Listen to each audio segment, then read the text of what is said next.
right, man. Check out the current news playlist for more videos like this. And Georgia State Income Program to support more than 600 Black women with monthly payments of $850. Okay.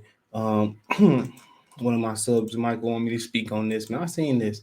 It's been in the works for like a few months now. All right. But let's talk about it. Thumbs up the video, share the video, subscribe to the channel. Check out the current news playlist for more videos like this. Right. So,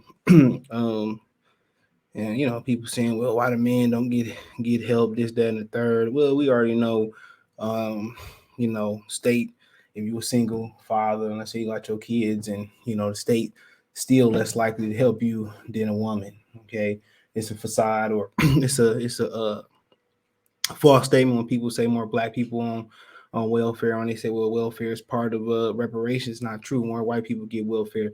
Remember a story glossed over about Brett Favre, where he had a situation with welfare and he had to pay the money back. Nobody made a big hoopla about it because everybody loved Brett Favre. But yeah, just another example of the rich taking advantage of of the poor programs. All right, and rich, wealthy people stay rich by being frugal. But yeah, they abuse the program, bruise the system more than us, you know, and that's a fact. So before anybody talk about no, it's not. You know what I'm saying? But it says that Georgia. Can we see this? Make sure I can see. Yep, Georgia.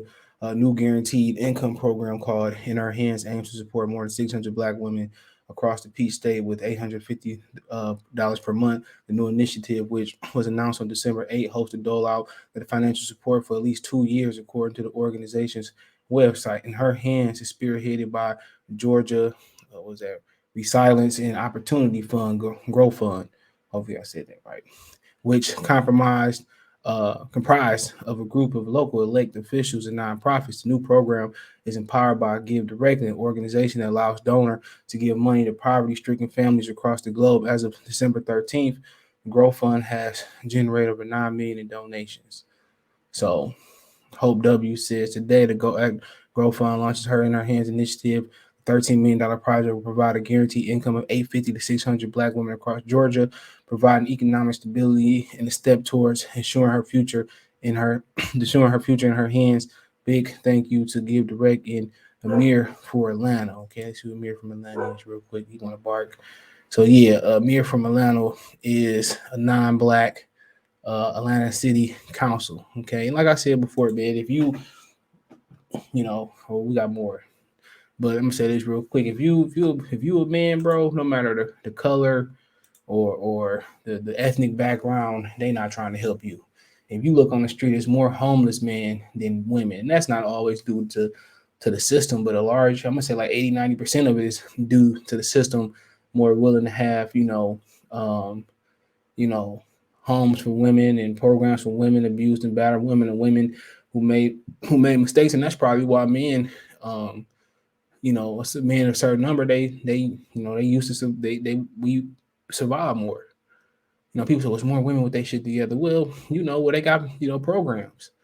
They got programs to wipe their debt out, to help them get bankruptcy. Where they got to spend a dime. They got housing programs. Most of these women rent like $20 a month. They got more programs to help them. And then on top of that, ain't too many women out here who don't have a home. By choice, that you can just bust it open. Dudes go for anything. Lonely men or men that's just horny, that's a drug. And you spread your legs, you can have a home.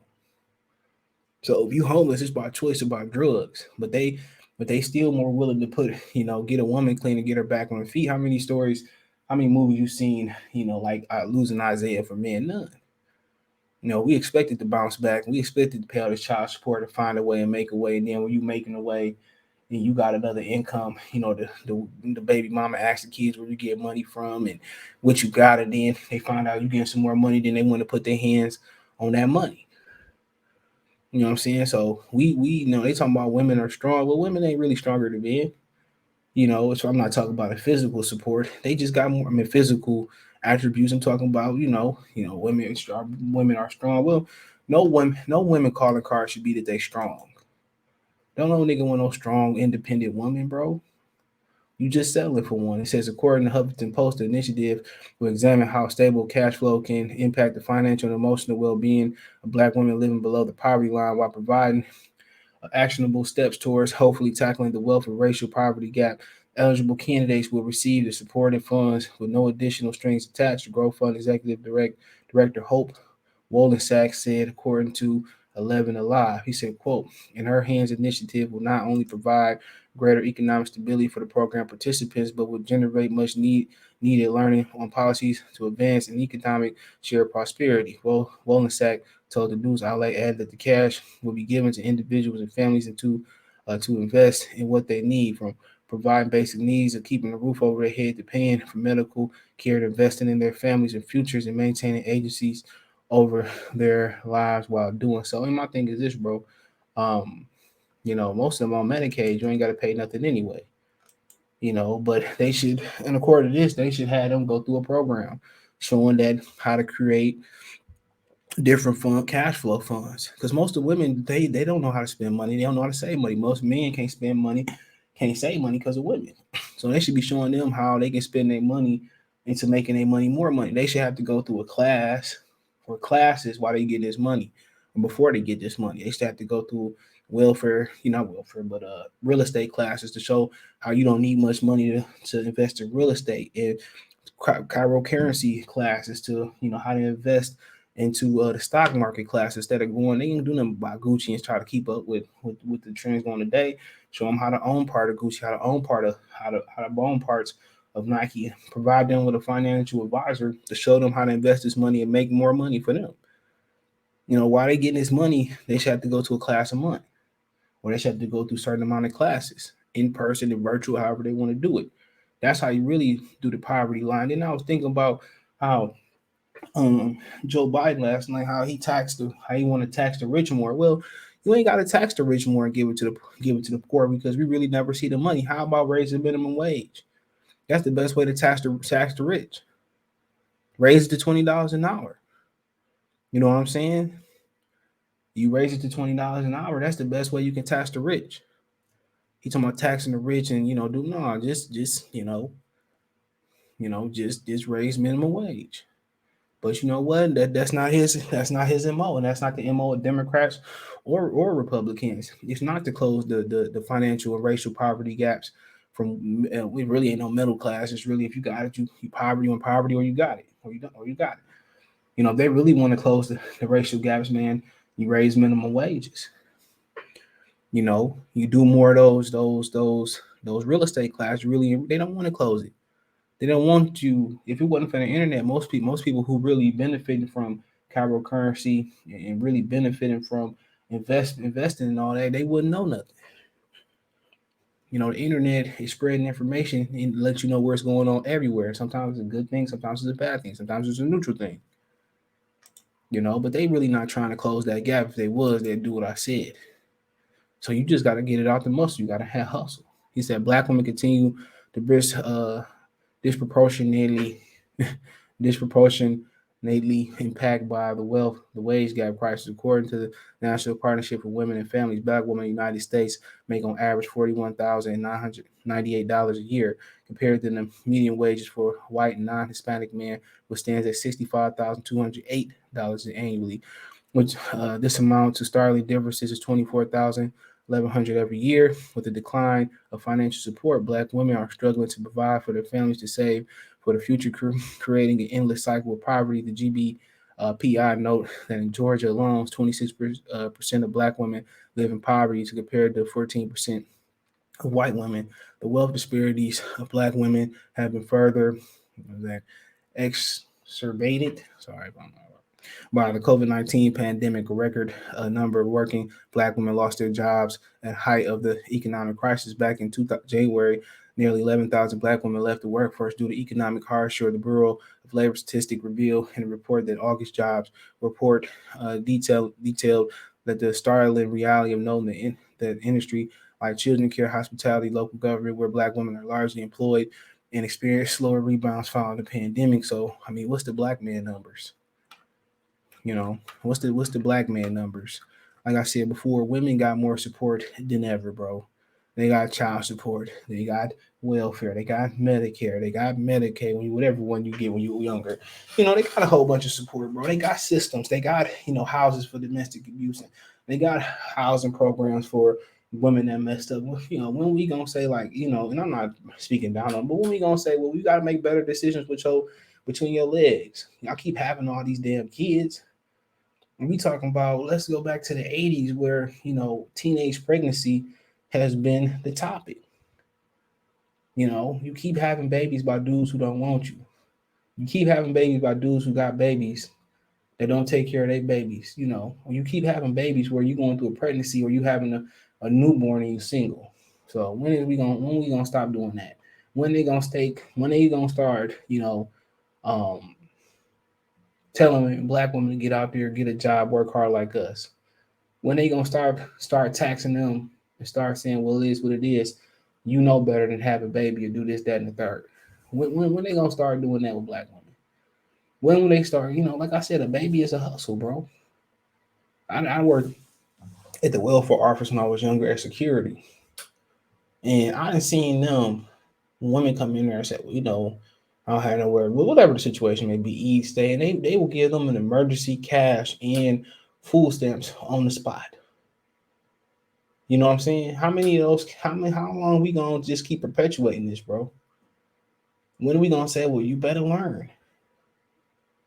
You better learn to keep your legs closed. You better learn to use protection. You better learn when we don't because we as black men or men in general, we just trying to get it how we live. If our women and black women are the strongest women out here, they gonna have to get it how they live. And I understand teenagers, 25 and under. I understand that. But at some point, we keep perpetuating the same stuff around. It's been going around before the 80s and teenage pregnancies. Keep your legs closed. Use protection. Use birth control. Young women should be able to enjoy their life and travel like everybody else. Why will so it's a better percentage, larger percent of white women who don't. They go to college. The reason they get married, they go to college, they meet somebody successful, they're able to get their freaky stuff off, they're able to have sex and experience. College is the key to marriage, and people don't really know what I'm saying. You meet somebody who's successful, you know, y'all both got the same goals. After your first 2 years, you see a lot of juniors and seniors and post grad people starting to get married. They really not in the streets, at the club and at the just like I said before, you know, abstinence and protect and using protection and going to college is the key to at least have a long standing marriage. Because you get your whole phase out your first couple of years, this, that, and the third. But yeah, it's shown for factual that they gonna support women over men. It's not black or white thing or Spanish thing or Arab thing. It's a fact. We just got to get it how we live. That's why a lot of older men able to survive because we got no other choice but to find the hustle.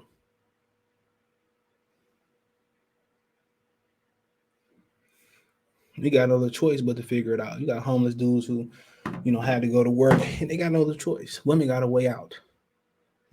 Some of them work part time. They're not forced to do this because they got things like welfare to bail them out. Ain't nothing coming for men. Ain't nothing for black men to come because they want to keep us separated. That's why you see them pushing all these interracial commercials. Watch the commercials. Most of them interracial, or they white on white, not black on black. And this is another reason why it's a gap between black and black marriages, bro, and successful black relationships is because you know most of these women keep having kids, and a lot of people don't believe in dating single mothers, and what I'm saying, niggas, sometimes you get trapped in box good, you get trapped in there, but this is why dudes the successful black man, part of the reason they go marry white women. And like I said, I don't have a problem with it no more. It's your prerogative, bro. Because, you know, the black women, I ain't saying men ain't messed up, but black women messed up. Who really want to date a chick with 2 or 3 kids, honestly? On welfare, shit of that nature. Nobody. But, at the same time, it's good for them. And this probably can be a pilot, just beginning of a starting program, and maybe Elon Musk to come in there and start another program for women in different states or more funded well programs. So we'll see. We'll see. And this is a good thing. I'm not saying it's a bad thing, but ain't no help for black men coming. And that's why the larger number of black men become atheists. Because you go through so much traumatic experiences, with women, with not having help, and that's why a lot of black men turned away from the church, because life experiences have it take their faith in a higher being, because ain't no help coming. When you get it out the mud, you ain't got nothing to eat, and you figure it out on your own without no help from the state, or ain't no programs like this. Why would you believe in God? You know, why would you believe in Christianity? Why? You wouldn't. You wouldn't. For the majority of people, life experiences bring you down. That's why a lot of men, just be single, because life experiences with women, they feel like it ain't no hope. That's why they just play the field. But yeah, it's a good thing, and hopefully it work out, and hopefully it benefit a family that need it, and hopefully they invest that money. Hopefully they don't sell their ass and say, "Well, I'm gonna live off this $850 a month. Tyrone gonna pay the rest." So we'll wait and see, man. But I don't have no issue with it. We already know ain't no help coming for black men. We got to get it how we live. So hopefully help a family in need. But you know, they've been allowing black women to continue to have kids that they can't support, instead of practicing abstinence and protection. You know, but they still gonna keep mailing them out. We just gotta start as men wrapping it up, bro. Because having these kids out of wedlock, people ain't gonna say it because you love your kids. It's destroying people. It's destroying the black community. You ain't gotta be married to be there to raise your kids. In the household, it's different. We need to start practicing two-parent households. You know what I'm saying? But a lot of dudes ain't man enough to sit there through pregnancy and post whatever you call it, post traumatic stress that they go through. A lot of men ain't men enough. A lot of these dudes ain't disciplined enough to keep their thing in their pockets and support their woman through marriage, support their woman through all that type of stuff. Post traumatic stress. A lot of these dudes be cheating on pregnant women. Like, the men don't have no code no more. They deserve everything they get. Those type of dudes. You know what I'm saying? They deserve everything you get. And they be acting like these women just crazy out the blue. You know what I'm saying? You to put that woman through stress and trauma. R. Kelly said, "With a woman fed up, there ain't nothing you could do about it." A lot of these dudes be playing the role with their new girl. They be like, "Oh, you know why she crazy? This, that." You know why. But yeah, let me know what you girls and guys think. Check the current news playlist out for more videos like this. Want to make a financial donation? Cash App CJ Good 313, Venmo CJ Good 313, PayPal link description. All that's in the description. Or Cash App and Venmo rolling at the bottom of the screen. Best way to donate. Thumbs up the video, comment, share the video, subscribe to the channel. That subscribe button, hit the bell icon button, hit all notifications. Increase your chance to get notifications when I drop a live or do a video. Find me on Twitter, Facebook, Instagram. If you have a business question, inquiry, response, video request, you can hit me up on my social media link subscription. Check the current news playlist out. Let me know what you girls and guys think in the comment section. One time for one time, Goodfellas Sports TV. Appreciate the love and support. If the video get good reception, might be a live video coming for this.